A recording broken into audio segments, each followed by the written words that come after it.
Ari Abdul Rahman, dan ada soalan tanya, ya, apakah adab yang perlu dijaga Ustaz apabila memasuki atau sampai ke sesuatu kawasan yang kita tidak pernah sampai? Ya, ini soalan yang memang berkenaan dengan doa ini, iaitulah baca doa ni. Di samping itu membaca jugalah doa-doa lain seperti Bismillahilladzi la yadurru ma'asmihi syai' fil ardi wala fis sama' wa huwas samiul alim. Ya, dan doa-doa untuk mencegah daripada keburukan, kerana kita berada di tempat yang kita bukan satu-satunya makhluk ada di situ, dan kita pun tak tahu apa benda buruk yang ada di situ kerana kita tidak pernah sampai. Ya, kalau tak boleh hafal pun tak apa. Ada soalan ni, apa yang terbaik jika tak tahu doa yang sesuai? Maknanya kita tak hafal doa-doa tadi dan mungkin tidak faham. Tak apa, boleh baca dalam bahasa Melayu. Bismillahirrahmanirrahim. Ya Allah, berikan kepada kami keselamatan daripada keburukan-keburukan yang hanya Kau mengetahui, ya, yang kami tidak ketahui. Tapi tak kalah suratul Falak tak ingat, takkan suratul Nas tak ingat. Itu antara surah-surah dalam Al-Quran muawwidhatani yang boleh melindungi, ya, daripada keburukan-keburukan yang tidak dijangka. Baik.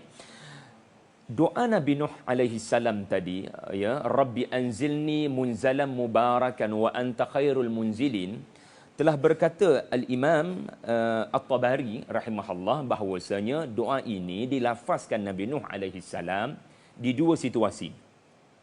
Pertama, semasa duduk dalam bahtera.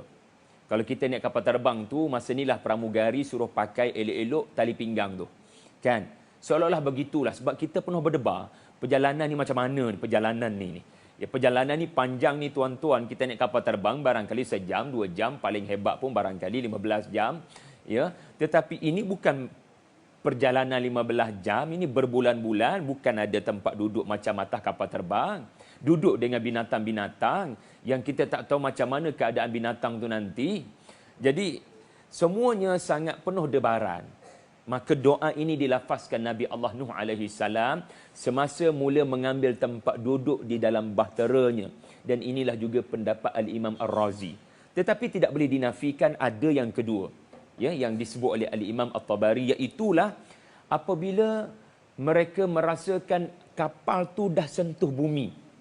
Selepas berbulan-bulan, ya, gedegek, barangkali kan ada bunyi yang menyebabkan dirasakan kapal ini telah mendarat barangkali. Sebab kita kena faham bukan ada jendela, bukan boleh nampak apa yang berlaku di luar. Memang tak tahu apa-apa tentang apa yang berlaku di luar kerana duduk dalam perut bahtera. Lalu akhirnya apa yang berdebarnya? Yang berdebarnya adalah kalau dibuka pintu perut bahtera ini, apa agaknya menunggu di luar sana? Entah-entah binatang buas. Tetapi banjir besar barangkali tak logiklah untuk berfikir begitu kerana semua makhluk mati. Hanya melainkan binatang-binatang dalam bahtera. Tetapi yang pasti dan jelas penuh dengan debaran. Ada makanan ke tidak ni? Makanan dah nak habis dalam perut bahtera ni. Bila kita nak keluar ni, apa benda kat depan tu?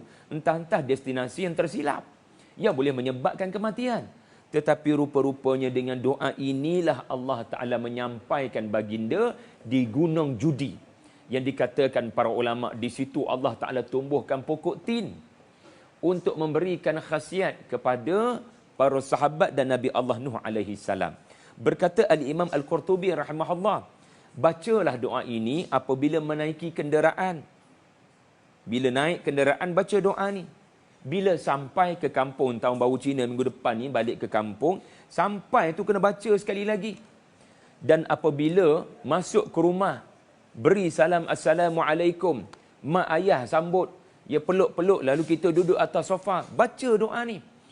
Kerana kita kena bersyukur pada Allah. Ada orang, ya, meninggal dunia kemalangan. Ada orang tak dapat sampai kerana kesesakan lalu lintas, dia putus asa, U-turn.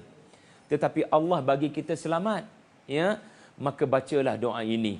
Ali radhiyallahu anhu menurut Al-Qurtubi, setiap kali nak melangkah masuk dalam masjid, dia pun baca doa ni, Rabbi anzilni munzalan mubarakan wa anta khairul munzilin.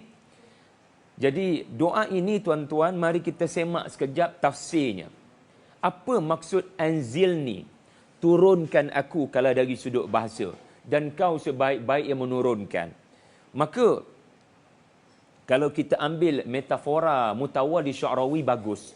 Beliau memperumpamakan Nabi Nuh ini dan orang-orang yang melafazkan doa ini, bila dia lafaz doa ni, ya, kita seperti disambut oleh owner sebuah apartmen, ya. Di mana bila kita keluar sahaja daripada kereta, ya, disambutnya oleh owner apartmen berkenaan dan dia lorongkan kita ke bilik ataupun ke rumah kita dah beli, dan sepanjang kita berada dalam rumah berkenaan kita dilayan sebagai tetamu kehormat. Inilah maksud anzilni dan munzili. Ya, di mana kita berada di satu tempat namanya istawa, ya, kita mentadbir urusan, kita sudah penat melakukan dakwah 950 tahun Nabi Allah Nuh alaihi salam, dan sekarang kita berdebar sekali lagi berbulan-bulan berada di atas bahtera mentadbir urusan dengan penuh kecemasan, akhirnya mendarat jadi ibaratnya seorang raja turun daripada tahta untuk apa? Untuk berehat bersama dengan keluarga. Jadi doa ini artinya doa seseorang yang mahu meminta daripada Allah kerehatan, ya, daripada ancaman-ancaman yang menakutkan, iaitulah daripada orang-orang kafir yang mengganggu Nabi Nuh alaihi salam selama ini. Inilah perumpamaan Mutawalli Sya'rawi yang bagus untuk menerangkan pada kita makna khaira munzilin, ya, khairal munzilin, iaitu sebaik-baik penerima tetamu, ya. Dan berkata Hamka pula, ya, mendatangkan terjemahan dan tafsiran yang menarik. Beliau menterjemahkan ayat ini, ya, dengan katanya, Rabbi, wahai Tuhanku, anzilni munzalan mubarakan, dudukkanlah saya di kedudukan yang dilindungi dengan barakah, kebaikan yang banyak. Wa anta khairul munzilin, dan engkaulah yang sepandai-pandai memilih kedudukan. Ya, subhanallah, menarik terjemahan ini. Dan Hamka menghuraikan, ya sudilah kiranya wahai Allah, tempat baru kami nanti dibangunkan masyarakat baru yang beriman dan percaya kepada Tuhan. Sesungguhnya yang paling ahli dan pakar dalam memilih tempat adalah yang menciptakan bumi dengan segala geografinya. Maka kami berserah bulat-bulat kepadamu wahai Allah. Makna doa ini adalah bila kau turunkan kami, kau turunkanlah kami di tempat yang kami tidak lagi mengalami haraj, mengalami sesak dada akibat daripada adanya orang-orang kafir.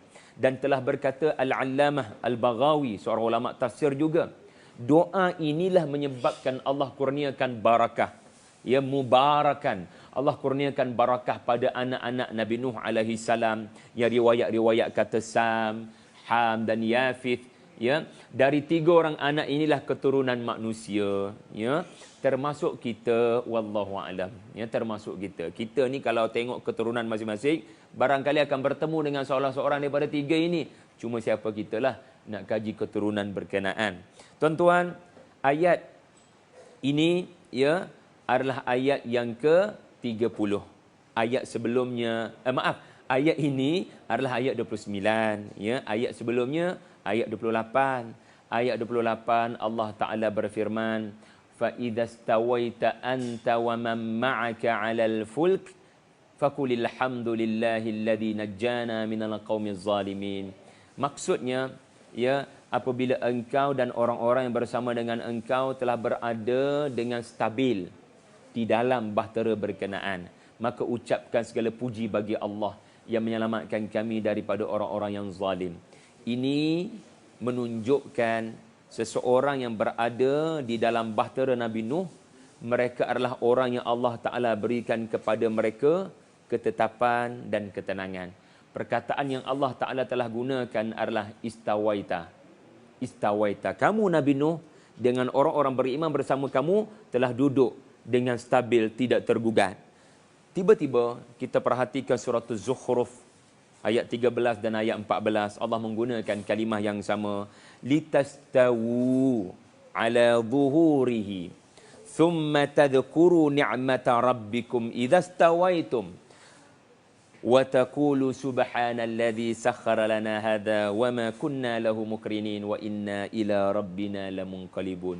Menariknya, bila kita naik kenderaan, kita kena ingat peristiwa Nabi Nuh alaihi salam, kerana Allah mempertautkan kisah berlayar dengan bahtera dengan kisah kita menaiki kenderaan dengan perkataan istawa. Subhanallah.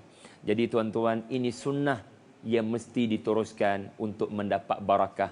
Dan pujilah Allah dalam doa, kerana Nabi Nuh memuji Allah, wa anta khairul munzilin. Memuji adalah antara jalan-jalan untuk doa dimustajabkan Allah. Aqulu qauli hadza wa astaghfirullah li wa lakum wa billahi taufiq wal hidayah. Assalamualaikum warahmatullahi wabarakatuh.